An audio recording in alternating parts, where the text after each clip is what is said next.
Hey everyone, have you ever wondered how people grow their money? Now, one way people do this is they buy houses or apartments and then they turn around and rent them out to other people. And this is a great way to make money in odd variety to your investment portfolio. So in this guide, we're going to explore different ways to make money from real estate so you can be a money-making machine. So first up, how to make money by renting out a property. So this is a tried and true one. This is a method I currently use and people use all around the country. So let's break it down and make it super simple for you, right? So in simple terms, you're just going to own a house or an apartment that someone else is going to pay to live in. And that's essentially what renting out a property is all about. Now you could buy a rental property, you can build a house or build an apartment and rent it out, or you can find a rundown property, spruce it up, rehab it, and then rent it out. So there's a couple different ways you can do rental properties. There are even turnkey properties that are all set up and ready for tenants that you can buy. But whichever route you choose, the goal is to hold on to that property and then let that rent check just keep rolling in month after month for a residual income.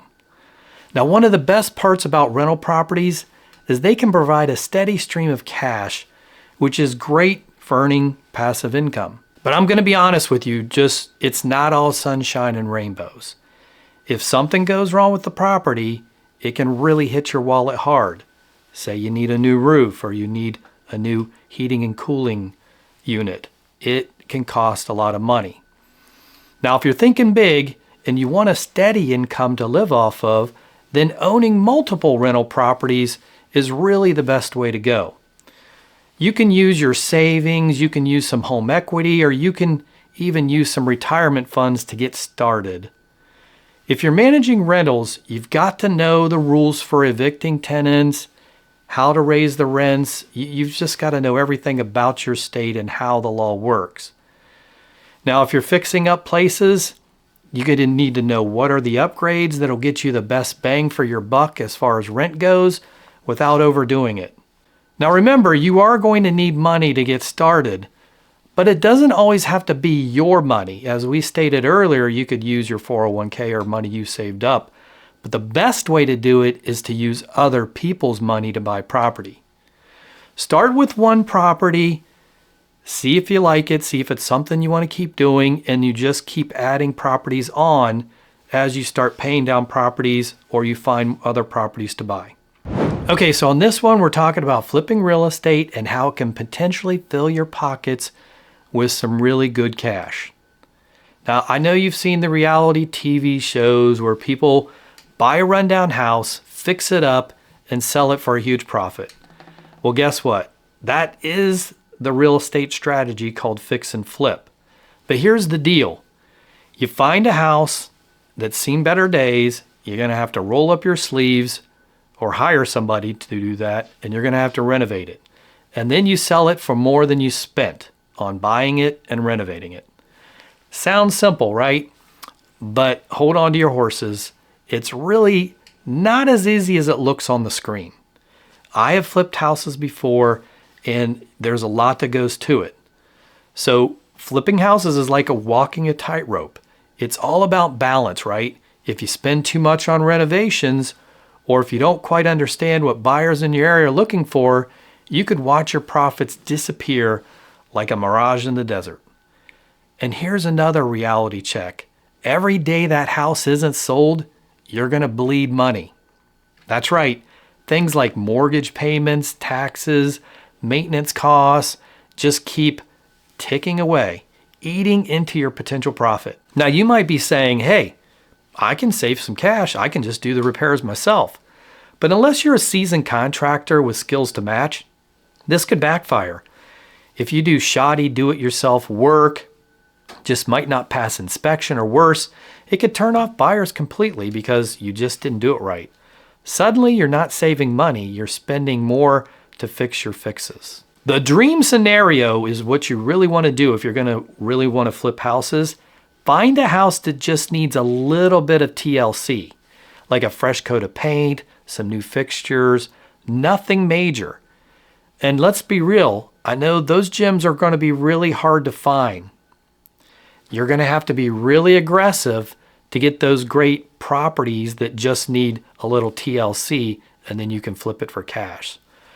So if you're ready to jump in the flipping game, remember, it's high stakes, high stress, but if you play your cards right, it could be really high reward. Just make sure you've done your homework, you're budgeting carefully, and you have solid understanding of the market. Okay, the next one in real estate to make money, appreciation and loan pay down.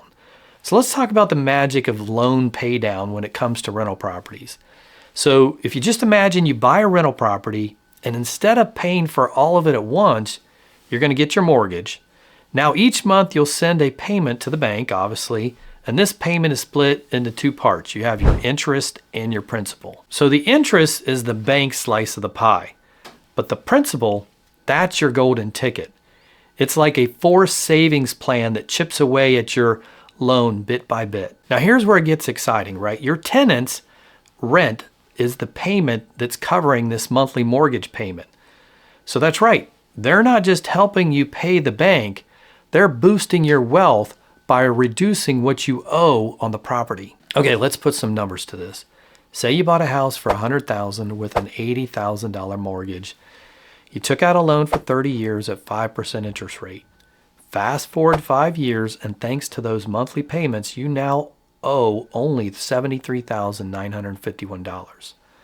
Zoom ahead another 10 years and boom, you're down to owing just $65,700. Your equity, the part of the property you truly own, is growing year by year.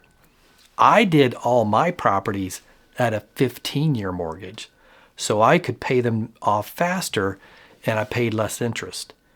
Even if the property's value doesn't skyrocket and your cash flow is just breaking even, the end game is what counts. After the mortgage is fully paid off, you'll own a property worth $100,000 or more outright. And the best part, you didn't have to save up all that money yourself. Your tenants did it for you through what we call loan paydown. So remember, if you pay for the property in cash up front, you're going to miss out on this wealth building phenom. Using a mortgage to finance your investment is a smart play in the real estate game. And it's a strategy that can help pave your way to riches. Okay, at number 4, next way is you're going to just buy your own home, right? This is the classic way. You buy a house and you pay it down. So let's break it down for you why this could be the smartest move yet. So imagine a brand new for sale sign on a really nice home that could be your future home. And not just a place to live, but a smart investment too. So when you buy a house, you could be signing up for what could be a pretty sweet deal. As time goes by, thanks to inflation and rising market values, you might just find that you're spending less on your mortgage than what new homeowners and renters are paying now. I mean, that's happening right now today. My mortgage is way lower than what most people are just renting a 2-bedroom apartment in the city. But here's the kicker. As a homeowner, you're not just stuck with your property. You've got options. You can decide to sell whenever you want, and chances are you'll make a profit when you do so. But wait, there's more. Your home isn't just a place to hang at your hat, it's a financial tool. You can build up equity over time, and that equity can open doors to loans for other big projects or investments you might have in mind. Okay, so let's talk numbers. Historically, home values have been on the rise. From 1994 to 2019, they've gone up on average at 3.9% each year, and sometimes the returns are even more impressive, shooting up to 11.28% per year. So as you know, it's not all sunshine and rainbows with home ownership. You have expenses, you have insurance, property taxes, interest, and those, pesky repair bills you got to do. But when you put it all on the scale, most homeowners find the profits from selling their home far outweigh the cost. Now, I know many investors out there, they're saying to you on YouTube, hey, your home is not a smart investment. But I like having a home, and I like that it's going to be paid off in the next 12 months for my personal home. It's up to you what you think you want to do or what's best for you. You can also decide to move or keep the house, and maybe Make it your first rental. So if you move to a different house, you can keep that one and rent it out. I did that my first 2 homes. I moved and kept them and used them as rentals. Okay, next up, let's check out wholesaling property. So we're going to dive in and find out how you can turn contracts into cash. So you might be saying, hey, what's wholesaling all about?